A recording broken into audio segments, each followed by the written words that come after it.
या हाय प्रतीक सर, नमस्ते। नमस्कार नमस्कार। सो दोस्तों, आज प्रतीक सर हमारे साथ जुड़े हैं। प्रतीक शाह सर हैं और he is from Vadodara, Gujarat, currently residing in Vadodara, Gujarat. As such, let us have him introduce himself. Sir, आप अपने बारे में बताइए थोड़ा सा। My name is Pratik Shah. I'm a British citizen. Okay. I came to Vadodara in February 23, okay. and I'm still residing here. You are starting here, okay. So currently you are a foreign national or currently you are an Indian resident? I am a British citizen of the Indian origin. Okay, perfectly okay sir. अच्छा, can you give a बीफ background, sir? What were you into and why have you traveled now to India? What are your plans? I was living in the UK for over 40 years. Um, my wife passed away in 22, so I decided to move to Vadodara, stay close to my family and family friends.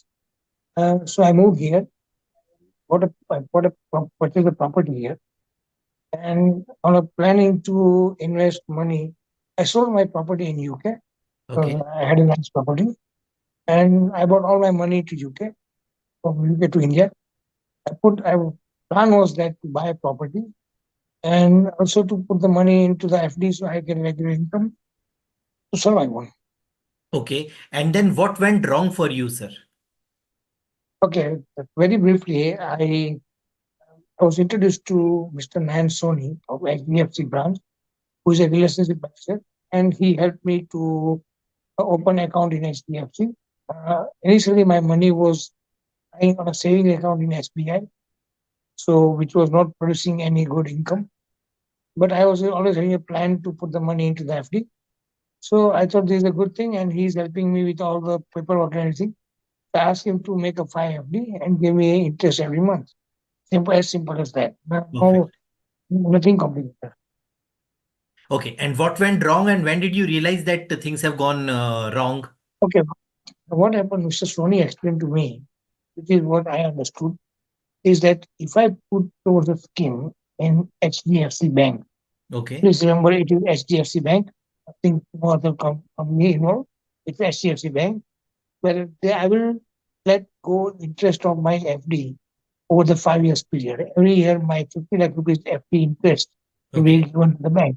In return, after say 5 years, on the sixth year, I will get 20 lakh rupees every month, which sounds very good because I lose about 40 lakh rupees into the interest.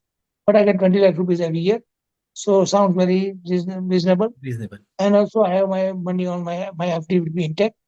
It is as simple as that. Because I had a plan to withdraw my FD anytime if I wanted to start another business here, either from my old aeronautical banking account or going to the property business here with my cousins are already involved. So invest money into that. Very simple, nothing major. My sole income at this point of time is coming from the FD. So that was very important for me to get the interest. I Yes. have no other plans. Yeah. Okay. So let me explain So what? briefly. If I may, sir, if I'm sorry to have interrupted you. So you mean to say the liquidity of the money was your prime interest? Am I right? Like you wanted Absolutely. the money to be completely liquid. Okay. Absolutely. What was told to you was you need to deposit this 50 lakh rupees in an FD scheme. Am I right? Mm. Yes. Okay. Nowhere were you ever informed that this money 50 lakh rupees is being invested into an insurance policy? Audience, I'll come to this later कि insurance policy बेचा No, है और क्या बेचा है, वो सब कुछ अभी धीरे धीरे क्लियर होगा। very simple. Very simple. I deposited my money into FD scheme in HDFC Bank. Okay. I was not told by any person from the HDFC Bank, either manager or the Mr. Sony, that I am investing my money into another company called HDFC Life, which is a separate entity to the HDFC Bank. If I would have been told that, I would have immediately stopped that because I was aware that there is no possibility of me living much longer because I have some other certain medical conditions, which definitely, and I'm also 63. So, I don't have any long life expectancy because of my medical condition, which is Agree. very private. And I want to say this, that if I would have informed that I am putting money anywhere else than HDFC, I would have immediately, at that particular moment, I would have stopped and I would have not gone into this. I never dealt with anybody from the HDFC Life. I was never spoken by HDFC Life. I was not introduced by HDFC Life person. All I was my complete, I completely in conversation with HDFC branch relationship officer, Mr. Nansoni. Nobody else was involved at any stage. Fair enough, sir. So when did you first realize for the first time, when did you and how did you come to know that Mr. Nayan Soni has taken you for a ride or HDFC Bank employees, personals have taken you for a ride? Very simple. I have an engineering background. I don't have any background about the banking, insurance. I don't have any idea. Fair enough. As simple as that. I spoke to my CA, who is actually in Mumbai, and I have to fill my return for the year uh, before that, 23. So I went to India, Mumbai, and I gave him all the paperwork. And when he went through this paperwork, he asked me a very simple question, that why you have invested into a life insurance policy or in a retirement plan. I said, no, I had not invested any money in retirement plan. I was only putting my money into FD. So there I realized at that point, which was about just around March of this year, March 24. I 24. had taken out my policy in May 23. And this is March 24, I realized that I've been sold a completely useless product, and which I had no aware of. Because all this time I was only hoping that I was only have full confidence in Mr. Sony that he's putting my money into IFD, no retirement plan, no income. Fair enough. Fair enough, sir. And then I realized that my money is now gone down the drain. And that is very surprising for me. And have you tried approaching the senior management of the company? Have you tried escalating this complaint?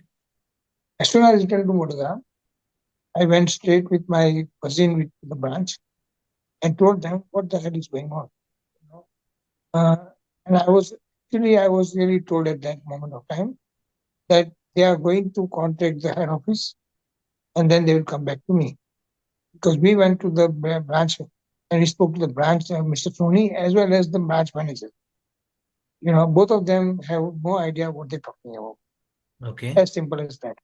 Every question I asked them, they said that we are going to refer it to head office and then we'll come back to you. And so far, I was not being informed from anybody by anything from them. You know, so very, very, very bad service. Got your point, sir. Let me take the audience through this thing, the documents, and before I share the documents, audience हो क्या रहा है वो थोड़ा सा मैं आपको brief समझा देता हूँ. So he came from UK. Okay, he wanted to settle in India. He wanted कि कुछ पैसा मेरा FD में इन्वेस्टेड रहे, वहां से मुझे इंटरेस्ट मिलता रहेगा एंड लाइक उनके एक्सपेंसेस चलते रहेंगे. उन्होंने अपना प्रॉपर्टी जो यूके में था वो बेच दिया है एंड हिज प्लान इज कि हम लोग मुझे he has to settle in India now. Okay. So और वो कुछ जो प्रॉपर्टी का पैसा बिकने के बाद में कुछ अमाउंट इन्होंने यूटिलाइज किया अपना घर, अपना फ्लैट, अपना अपार्टमेंट को रिनोवेट करवाने के लिए इन हिज प्लेस वडोदरा में. और कुछ पैसा जो इनके पास लिक्विड पड़ा था वो HDFC में लेके गए. Initially, it was parked in SBI. Later, it was shifted to HDFC because he was introduced to some Nayan Soni, HDFC, this thing, branch manager or bank manager or employee or whatever, through his cousins. Okay, so he believed him. अभी उन्होंने क्या product उनको pitch किया कि एक FD scheme है sir, 50 lakh रुपए आपको डिपॉजिट करने हैं, तो आपके पास जो पूरा पैसा पड़ा हुआ है वो अभी हम लोग उसको ना उसको पार्ट्स में हम लोग कन्वर्ट कर देते हैं. पहला पार्ट जो 50 लाख रुपीस का है वो हम एक FD स्कीम में डाल रहे हैं जहां पर कि आपको पहले 3 या 4 साल आपको इंटरेस्ट नहीं मिलेगा, but from fifth year onward, from six year onwards you would start receiving 20 lakh rupees. So उनको ये समझाया गया कि आप पहले 3 या 4, आपको वन टाइम आपने 50 लाख रुपीज डिपॉजिट किया, पहले 3 या 4 साल आप उसके ऊपर इंटरेस्ट नहीं ले रहे हो उस FD के ऊपर में. ओके. और आपको सिक्स ईयर से आपको 20 लाख रुपए मिलना शुरू हो जाएगा. तो ही फाउंड इट वर्दी कि ठीक है, 50 लाख डिपॉजिट कर रहे हैं, पहले 3 साल 4 साल अगर अपने को नहीं भी मिल रहा है और 5वें 6ठे साल से हम लोग को 20 लाख रुपए मिल रहा है। Sir correct me if I am wrong anywhere, like this is what you understood, this was और अंडरस्टूड। ये that's what exactly what it is। Okay. या सो वो सही बात है एकदम। सही है ना। सो 20 लाख रुपीज उनको 6ठे साल से मिलेगा, तो he found value in it की ठीक है, sounds fair enough. Fix deposit में पैसा पड़ा हुआ है, पहले 3 4 साल मुझे इंटरेस्ट फोरगो भी करना पड़ रहा है, तो बट उसके एवज में मुझे 6th ईयर ऑनवर्ड्स एक अच्छा इंटरेस्ट, एक हैंडसम इंटरेस्ट 50 लाख रुपीज के ऊपर मिल रहा है पूरा जिंदगी, which is fair enough, which is good enough.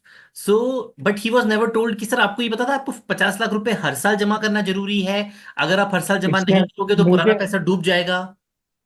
मुझे खाली इतना पता था कि मुझे सिर्फ मेरा इंटरेस्ट देना है। मेरी जो प्रिंसिपल अमाउंट है एफडी की, उसको कोई टच नहीं करना नहीं है। करेगा।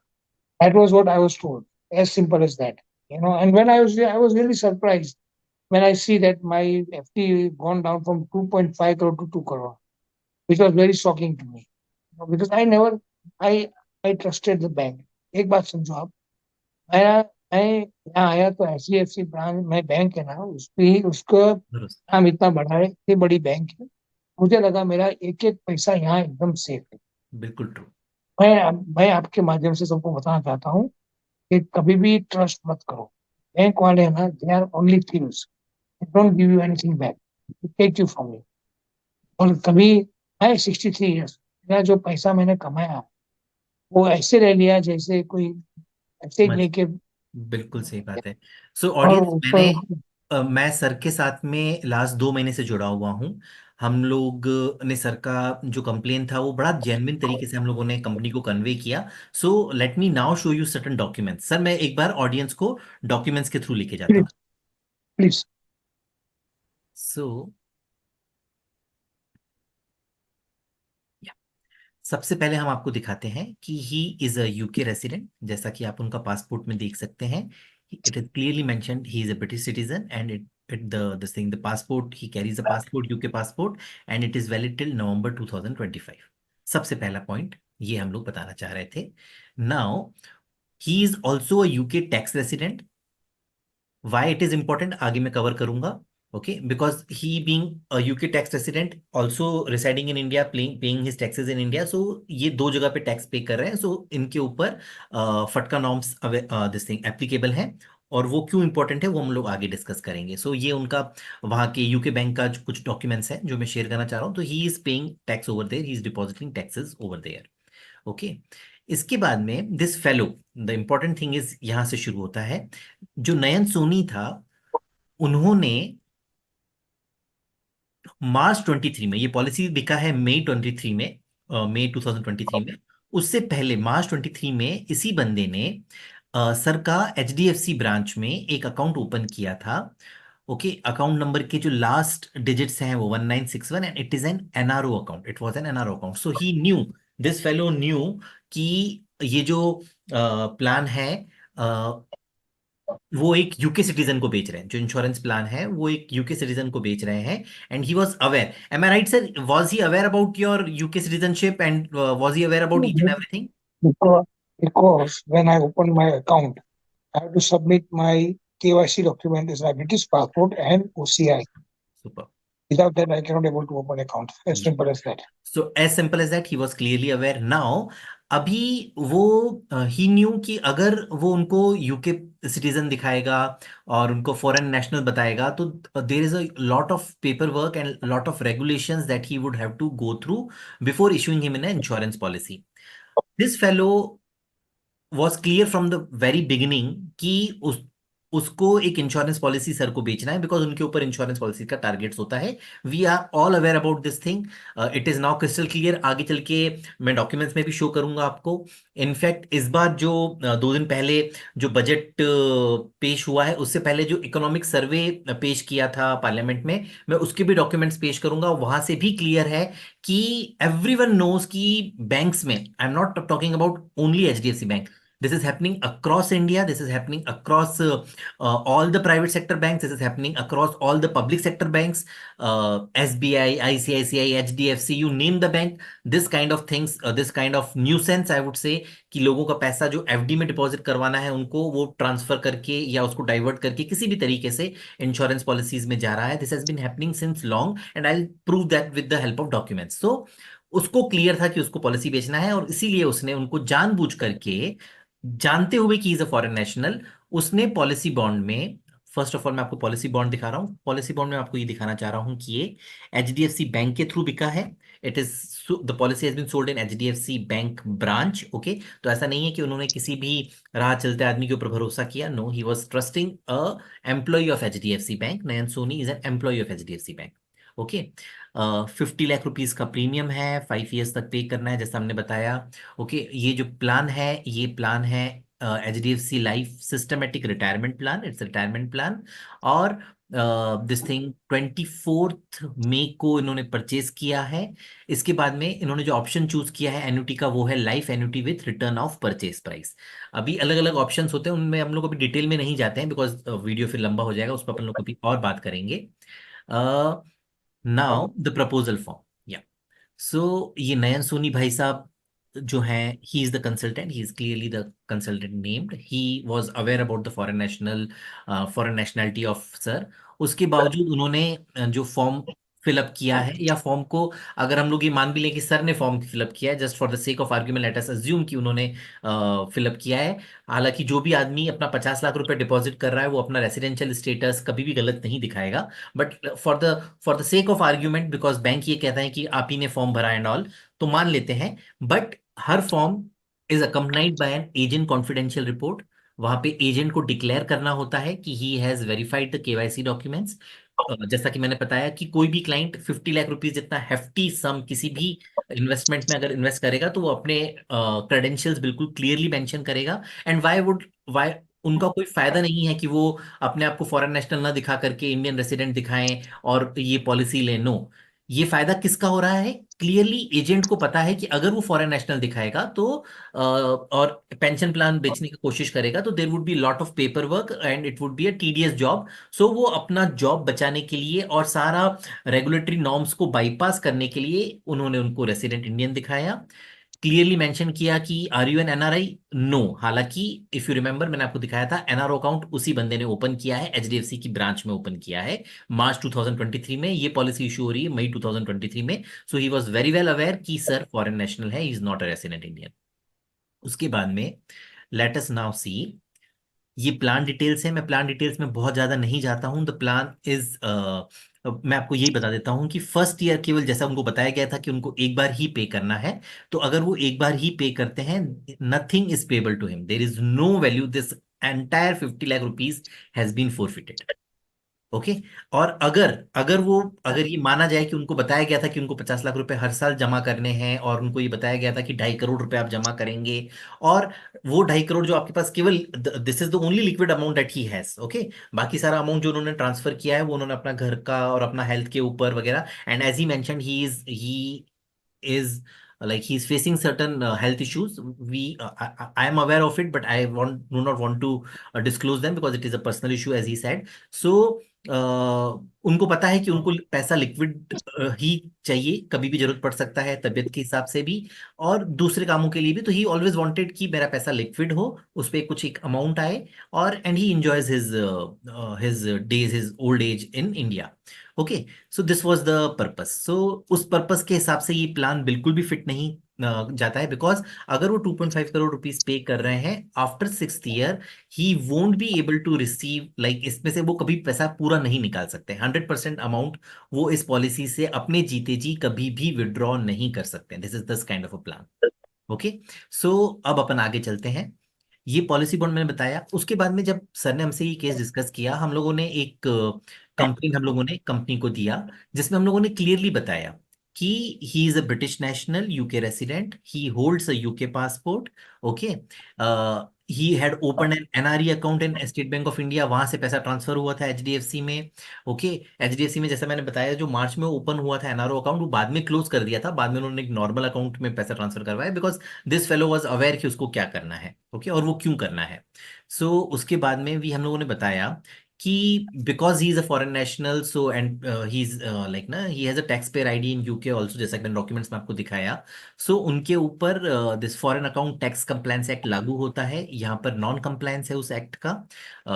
उनको डिक्लेयर नहीं किया गया कि he is a tax resident of UK, which is wrong. And this foreign account tax compliance act is a multinational this thing ना document which many nations follow, और ये बहुत इंपॉर्टेंट है। And most importantly, HDFC Bank and HDFC Life Insurance are both registered as reporting financial institutions under this act. Okay, so it is their duty to identify कि अगर कोई client अपना पैसा बाहर से लेके आ रहा है और अगर वो दो दोनों जगह पे टैक्स भर रहा है, तो फटका नॉर्म्स को कंप्लाई करना ये उनकी जिम्मेदारी है एचडीएफसी बैंक की। अभी उन्होंने तो नहीं किया, फाइन इनफ।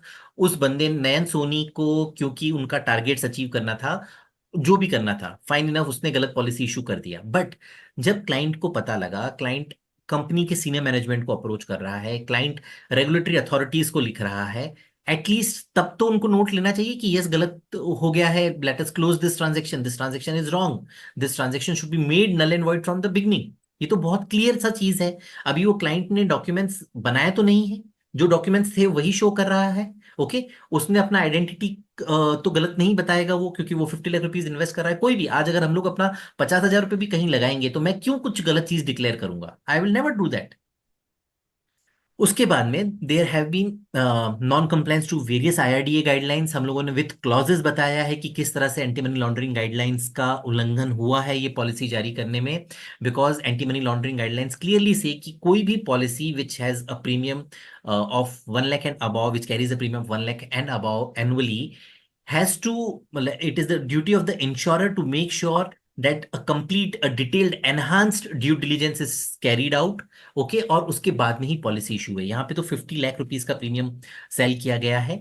पूरा इंश्योरेंस कंपनी का भी और बैंक का भी, दोनों को ये ध्यान रखना था और ये पता करना था कि is the client aware about where he investing, do he has the necessary requirement, I would say financial resources to continue paying premiums। अगर वो कंटिन्यू करते हैं, पैसा बाद में उनका नहीं मिलेगा या मिलेगा, या जो भी टर्म्स हैं उनको ठीक से बताया गया है नहीं बताया गया है, उसके लिए एक प्री इश्योरेंस वेरिफिकेशन कॉल का प्रोसेस होता है। सर आपके पास कोई वेरिफिकेशन कॉल आया था? Do you remember any getting any video call or any voice call? I be very clear with you, मैं आपसे बहुत खुला बोलूं, मुझे उस टाइम मेरे साथ बहुत सारा कुछ हो रहा था, क्योंकि मैंने बैंक का कार्ड के लिए भी अप्लाई किया हुआ था, अकाउंट भी खुला हुआ था सब। तो उनका वेरिफिकेशन कॉल आया करता था, तो भी आया, मैंने क्या होगा नहीं मिला। लेकिन कहीं से ये मुझे किसी ने भी एक्सप्लेन नहीं किया है कि आप एक लाइफ इंश्योरेंस पॉलिसी ले रहे हो। मुझे लगा मैं एफडी की स्कीम में पैसा डाल रहा हूँ और ये नॉर्मल रूटीन कॉल होगा। तो मैंने हाँ बोल दिया भाई कि I am available. Fair enough. So देखो, I trusted the word of Mr. Soni, and I had clearly instructed him I want to put my money in FD। Fair enough. हमारी कहीं भी बात नहीं हुई थी कि हम HDFC लाइफ में, मैं HDFC के साथ किसका भी वो हो ही नहीं था, हुआ ही नहीं था। गॉट योर मुझे कोई पॉइंट। मिलने भी नहीं आया, कहीं से बात भी नहीं की। Got your point. 50 lakh rupees का पॉलिसी इशू हुआ है, प्री इश्यूंस वेरिफिकेशन कॉल नहीं हुआ है। सर को डाउट है कि हुआ या नहीं हुआ, मुझे श्योर है कि प्री इश्यूंस वेरिफिकेशन कॉल नहीं हुआ है। वो क्यों है? क्योंकि वो आगे डॉक्यूमेंट्स में आपके साथ शेयर करूंगा। कंपनी ने खुद ने लिख करके दिया है कि प्री इश्यूंस वेरिफिकेशन कॉल नहीं हुआ था। आई और कैसे लिख करके दिया है, it is read between the lines, तो हम लोग उसको आगे डिस्कस करेंगे। ओके। नहीं हुए डिस्चार्ज। उसके बाद में there has also ना there have been violations related to protection of policyholders interest, there have been violations related to corporate agents के जो regulations हैं, और हम लोगों ने with clause बताया है। Each and every clause is clear कि कॉर्पोरेट एजेंट, जो कि इस केस में एचडीएफसी बैंक है, किसका कॉर्पोरेट एजेंट है? एचडीएफसी लाइफ का। They are responsible for any act of omission and commission of its corporate insurance executive and every specified person. यहां पर जैसा कि सर ने बताया, केवल नयन सोनी वॉज इन्वॉल्व, उन्होंने ही एजेंट कॉन्फिडेंशियल रिपोर्ट साइन किया है, कोई इंश्योरेंस एग्जीक्यूटिव इन्वॉल्व नहीं था। इसके बावजूद मैं आपको बताना चाहता हूँ, एक कदम अपन आगे चलते हैं। बिकॉज ये 50 लाख रुपीज का प्रीमियम के लिए अप्लाई कर रहे थे, एचडीएफसी लाइफ का जो एग्जीक्यूटिव है वो तो मिलना ही चाहिए था, उनका कोई सीनियर मैनेजमेंट मैनेजर, जैसे कि उनके गुजरात का कोई हेड या कोई गुजरात का operations head, it they were also suppose to meet him. They were also suppose to provide a client confidential report. एक तो होता है एजेंट कॉन्फिडेंशियल रिपोर्ट, जो कि इस केस में नयन सोनी ने साइन किया होगा, we are not sure, but हम लोग ये मान के चलते हैं कि नयन सोनी ने साइन किया है। उसके अलावा एचडीएफसी लाइफ से भी there should have been a CCR sign, client confidential report, जहां पर कि कंपनी का कोई सीनियर बंदा, बिकॉज इतना इंपॉर्टेंट, इतना बड़ा प्रीमियम लिया जा रहा है, इतना बड़ा प्रीमियम का इन्वेस्टमेंट हो रहा है, तो इसलिए उनकी जिम्मेदारी थी कि वो सीसीआर भी साइन करे। यहाँ पर वो भी नहीं हुआ है। ये हम लोगों ने बड़ा डिटेल्ड का हम लोगों ने एक कंप्लेन फाइल किया। This was done on 19th of June 2023, first complain file, 2024, I am sorry. और फिर उसके बाद में एचडीएफसी लाइफ ने इतना डिटेल्ड और इतना क्लियर ग्रीवेंसेस, जहां पर हम लोगों ने बताया कि non compliance to several acts है, ओके, आईआरडीए के नॉर्म्स टूटे हैं, आरबीआई के नॉर्म्स टूटे हैं, हम लोगों ने ये बताया कि फटका नॉर्म्स टूटे हैं, बट रिप्लाई क्या आता है, एक कॉपी पेस्ट रिप्लाई इतना इंपॉर्टेंट केस के ऊपर, और इनके पॉलिसी बॉन्ड पर मेंशन्ड है super HNI, high net worth individual, super high net worth individual, इनकी पॉलिसी बॉन्ड पर मेंशन है, मैं वो दिखाता हूं मैं आपको। इस तरह की क्लाइंट को आप ये उनसे जब शिकायत आ रहा है, आप उनको एक कॉपी पेस्ट करके आप एक रिप्लाई भेज रहे हो, जो कि हर केस में कंपनी भेजती है कि आपने तो कैंसलेशन रिक्वेस्ट जो है फ्री लुक पीरियड के बाद में दी, हम लोग हेल्प नहीं कर सकते हैं। एंड जो मैंने बताया था प्री इश्यूएंस वेरिफिकेशन कॉल का, तो यहाँ पर वो बताते हैं, हम लोगों ने उनसे क्लियरली पूछा है प्री इश्यूएंस वेरिफिकेशन कॉल हुआ है या नहीं हुआ है, हमारी शिकायत में हमने बहुत क्लियरली पूछा है, और हमने पूछा है कि अगर हुआ है तो उसकी रिकॉर्डिंग प्रोवाइड की जाए। यहाँ पे वो कहते हैं कि pre conversion verification check was conducted, okay. So अभी ये चेक, कॉल तो नहीं, they are not mentioning call, okay, तो मैंने बताया रीड बिटवीन द लाइंस, तो कॉल तो नहीं हुआ है फॉर श्योर। अब ये जो चेक हुआ है, ये चेक आई एम श्योर कि कुछ ओटीपी के थ्रू हुआ होगा, एंड वाई ये नॉर्म्स का उल्लंघन है वो मैं बताता हूं अभी नेक्स्ट में आपको। सो बड़ा clearly I wanted to show this thing to you कि प्रोटेक्शन ऑफ पॉलिसी होल्डर्स में इंटरेस्ट में क्या लिखा हुआ है। सो दीज आर 2017 के जो ये नियम है, बड़ा फास्ट में चलता हूं इनके अंदर में थोड़ा सा।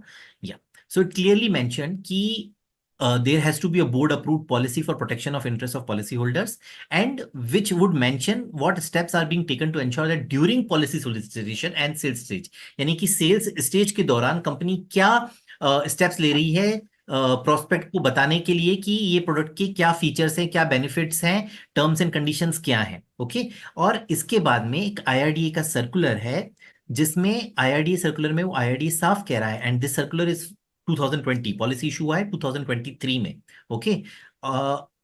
साफ कह रहा है कि in order to ensure uniformity and better protection of policy holders, all life insurers are encourage to conduct pre issuance verification call. Pre issuance verification call की बात हो रही है, टू द एक्सटेंट पॉसिबल, तो यहां तक तो ठीक है कि to the extent possible, but आगे वो कहते हैं and certainly in important cases board approved guidelines में be put in place to this effect, यानी कि इंपॉर्टेंट केसेस, अब 50 लाख से ज्यादा इंपॉर्टेंट केस तो और कोई हो नहीं सकता है, तो इस केस में तो certainly they were required to do PIVC, और प्री इश्यूएंस वेरिफिकेशन कॉल नहीं हुआ है। अगर हुआ है तो मैं कंपनी से वापस रिक्वेस्ट करूंगा कि प्लीज आप रिकॉर्डिंग जो है वो क्लाइंट के साथ शेयर कीजिए, क्लाइंट को सुनाइए कि आपने उनको कहाँ बताया था कि पॉलिसी इंश्योरेंस पॉलिसी है और इसमें आपको 50 lakh rupees per year deposit करना है, अगर आप नहीं करते हैं तो your money can be forfeited completely. ये आपको उनको एक्सप्लेन करना चाहिए। नाउ हम लोग जब भी कंप्लेन कर रहे हैं तो बैंक से एक रटा रटाया जवाब आता है, वो मैं दिखाना चाह रहा हूँ। सो बैंक से दो तीन जब कंप्लेन किया, सर ने भी अपने लेवल पे किया, हमने जब हमने जब अपने लेवल पर विथ प्रोविजंस हम लोगों ने कंप्लेन किया, तो बैंक से रिप्लाई आता है कि you have raised your query with managing director on 17 जुलाई। हम लोग मैनेजिंग डायरेक्टर को लिख करके भेजा है, उसमें कह रहे हैं कि we wish to inform you that bank official Abde Ali Cutlerywala has responded to your query on 15 जुलाई। अभी वो क्या कहते हैं 15 जुलाई को, वो देखिए। वो कहते हैं अभी जो ये टीम है आकाश, ओके, मैनेजिंग डायरेक्टर जो एचडीएफसी बैंक है उनकी टीम में he is appointed, and he is a grievance redressal customer service officer GRC में, ओके। और वो कह रहे हैं कि भैया 15 तारीख को हमारे मैनेजर ने, आप दिल्ली कटलेरी वाला जी ने आपको जवाब दिया। अभी आप दिल्ली जी क्या कहते हैं 15 तारीख को, वो देखते हैं। 15th को ही इज सेइंग कि we have advised our branch officials to speak with you, enable us to resolve your concern, you can also contact branch manager mister Narendra Patel. Sir आपसे किसी भी ब्रांच के अधिकारी ने कॉल किया था? हम लोग को सर बहुत फास्ट करना पड़ेगा because we have only 8 minutes left. Okay नहीं सो नहीं, कोई कॉल नहीं किया, हमने कॉल किया तो जो आदमी है वो तो अवेयर ही नहीं था कि क्या चल रहा है। और he this was not even aware कि केस क्या है, आई उसके पास गॉट कोई इट। डिटेल ही नहीं था। सो आप देख रहे हैं सर कि ऑडियंस किस तरह से क्लाइंट को केवल एक राउंड राउंड घुमाया जा रहा है। एचडीएफसी लाइफ कहता है कि सर हमने तो प्री इश्यूएंस वेरिफिकेशन चेक किया था, हम मांग रहे हैं प्री इश्यूएंस वेरिफिकेशन कॉल होना चाहिए था। हम लोग नॉर्म्स दिखा रहे हैं कि because it's a huge case, PYVC was required, अगर कॉल हुआ है तो शेयर कीजिए। उस पर कंपनी कोई जवाब नहीं देती है। हम बता रहे हैं कि एएमएल गाइडलाइंस का उल्लंघन है, कंपनी कोई जवाब नहीं देती है। हम बता रहे हैं कि protection of policy holders interest का नॉन कंप्लायंस है, कंपनी कुछ नहीं बताती। फटका का नॉन कंप्लायंस है, कंपनी कुछ नहीं बोलती। केवल एक रटा रटाया जवाब, फ्री लुक पीरियड के बाद में आयो, हम लोग कुछ हेल्प नहीं कर सकते, प्रीशंस वेरिफिकेशन चेक हुआ था। कॉल मना कर रहे हैं, कॉल के लिए एक्सेप्ट नहीं कर रहे हैं कि कॉल हुआ था या नहीं हुआ था। They are just saying check हुआ था। चेक आई थिंक कुछ ओटीपी के थ्रू, और जैसा सर ने बताया कि उस टाइम पे he was applying for credit cards also, he was like ना, ही वाज पूरा कई सारी चीजें उनके साथ एक साथ हो रही थी। तो ड्यूरिंग दैट अगर कोई ओटीपी आया है तो उन्होंने ओटीपी शेयर कर दिया, तो that should not tantamount at least in this case, because it is certainly an important case. 50 lakh rupees is a huge amount, और जैसा कि सर्कुलर में मेंशन था, पीआईवीसी होना चाहिए था। अब जब कंपनी, अब एचडीएफसी लाइफ तो यहाँ पे क्लोज कर दिया, एचडीएफसी बैंक जो है वो सर को केवल राउंड राउंड घुमा रहा है कि आप हमारे इस मैनेजर से मिल लीजिए। मैनेजर से बात करते हैं तो पता लगता है कि मैनेजर को तो इस बारे में, कंप्लेन के बारे में कुछ पता ही नहीं। नाउ और ये I see this email 3 times, same email 3 times. 3 times, fair enough. अभी हम लोग ये दिखाना चाह रहे थे लास्ट में आपको, ये जो इकोनॉमिक सर्वे है 2023-24, this has been tabled very recently.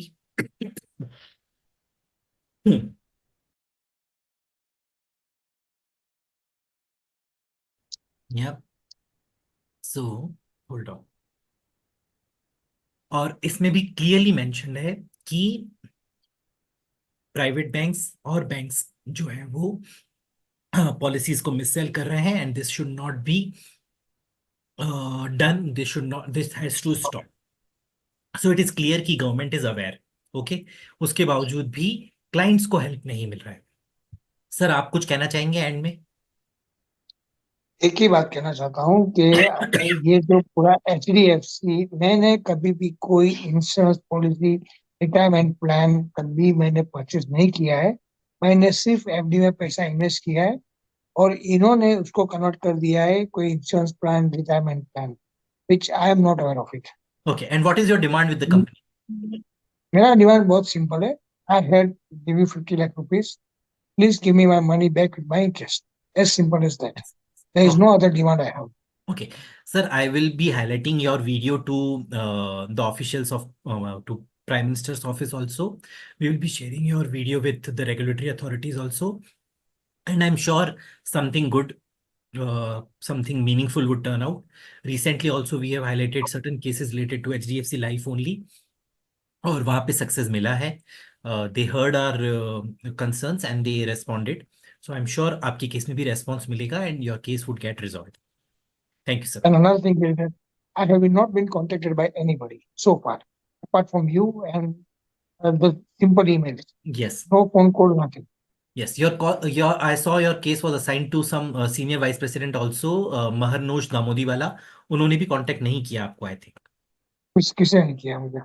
Fair enough sir, this time will make sure कि your voice is heard and your queries are responded, your grievance is addressed.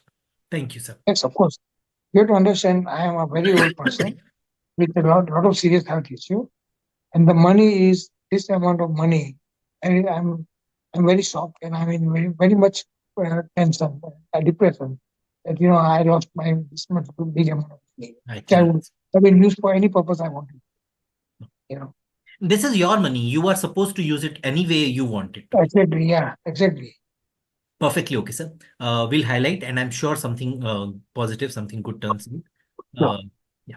Thank you. Thank you for sharing your Thank concerns you. with us, sir. I would Thank you. Also Thank you very much. Request the audience की please जो concern है वो आप highlight कीजिए, आप support कीजिए by sharing this video to the maximum possible, so that people are aware कि इस तरह के चीटिंग्स हो रहे हैं, लगातार हो रहे हैं, और इस लेवल तक के भी चीटिंग्स हो रहे हैं। सो 50 lakh rupees is a huge amount, he has earned every penny of it through a lot of hard work, foreign में Absolutely. रहकर 40 अपने घर years. से। 40 बिल्कुल, years हुआ काम करके अपने घर से दूर रह करके उन्होंने एक एक पैसा बचाया है। वो इसलिए नहीं बचाया था कि वो इंडिया आए और कोई एक डिसऑनेस्ट एम्प्लॉय या एक dishonest organisation, I would say, because अब तो एचडीएफसी के सीनियर मैनेजमेंट को भी पता है कि गलत हुआ है, पर even they are not responding. तो एक डिसऑनेस्ट ऑर्गेनाइजेशन केवल अपने टारगेट्स पूरे करने के लिए वो पैसा पूरा जो है फोरफीट कर ले, इसलिए उन्होंने नहीं कमाया था। This is not what he deserves. I'm very disappointed. Very disappointed with the dishonesty of the Indian banking system. And I'm thinking that I might, because I don't want to live it anymore. No, I'm sorry, sir. You have to go through all this, but I can promise you one thing. Your money would be refunded. We will try to make sure that your faith in the Indian banking system is restored. I will try my best to do that, sir. I will try my best. Thanks very much. Thank you very much. Thank you. Thank you for sharing. Thank you for Uh, sharing your concerns with us, sir. Thank you.